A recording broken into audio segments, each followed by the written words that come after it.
Fallen.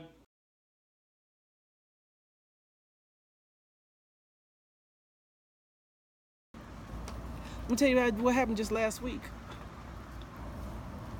So Mila's regular nurse had to go out for an emergency. Now, mind you, she's been out before with emergencies, and every time she goes out, there's always been a problem.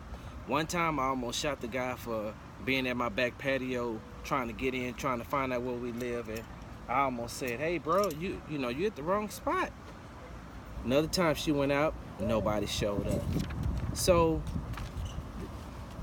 So she had to go out. So Monday she calls us and tells us, "Hey, I'm not gonna be there because I had to have surgery." And then come to find out she had death in the family. She said, "Can we? I'm not gonna be there tomorrow because she comes on Tuesday." I said, "Well, this is kind of late for us to be known, but it's okay. Can we reschedule it for Wednesday?" Yes. So Wednesday comes around. So nobody shows up. Nobody shows up. Nobody shows up.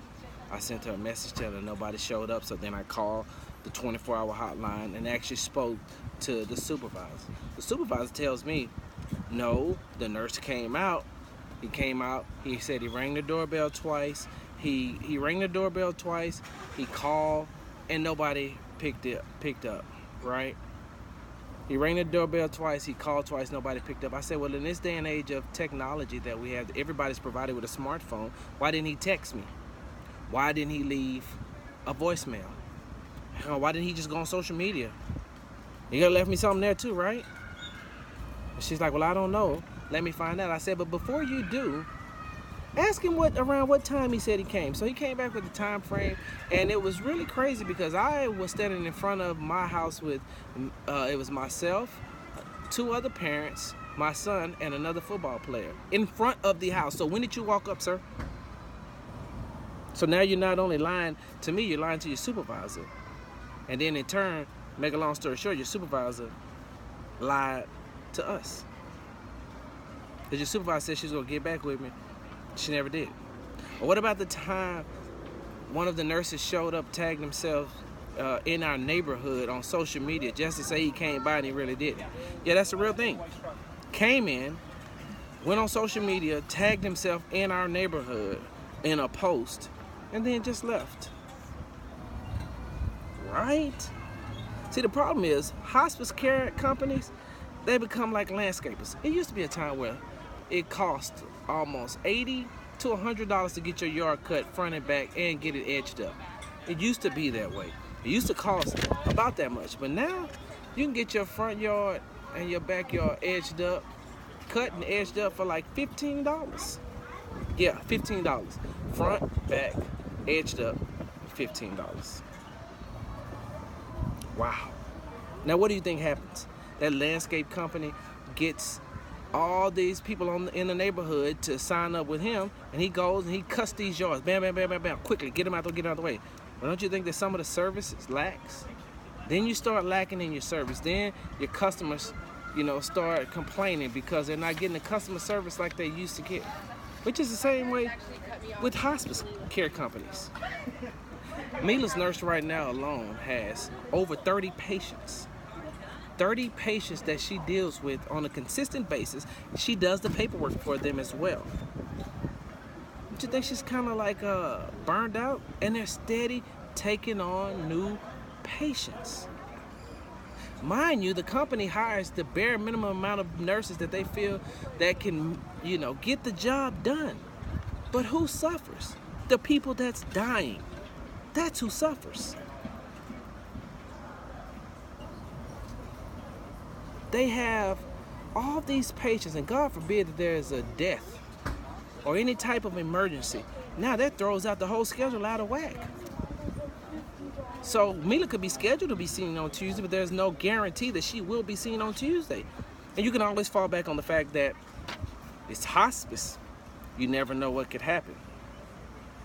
Now, in our situation, the problem that we're having is because, one, Mila is young, 39 years old on hospice, and she has an ignorant advocate. This guy right here. She has a very ignorant advocate. And I'm very ignorant because my wife is being taken away from me at an early age, and I want her to have the best care. And if I'm paying you, I'm paying. You know what I texted the nurse this morning? I texted the nurse. I said, this is the equivalent to going to a restaurant, the waiter sitting, you saying I'll be right back and never shows back up. You're going to be pissed. Or you take your car into the mechanic, you pull in, he say, okay, sit right here, we'll get with you. We'll be with you as soon as we can, and then he never comes back. These hospice companies are taking advantage of the fact that older people are on hospice. Older people don't have the advocates to come out to advocate for them.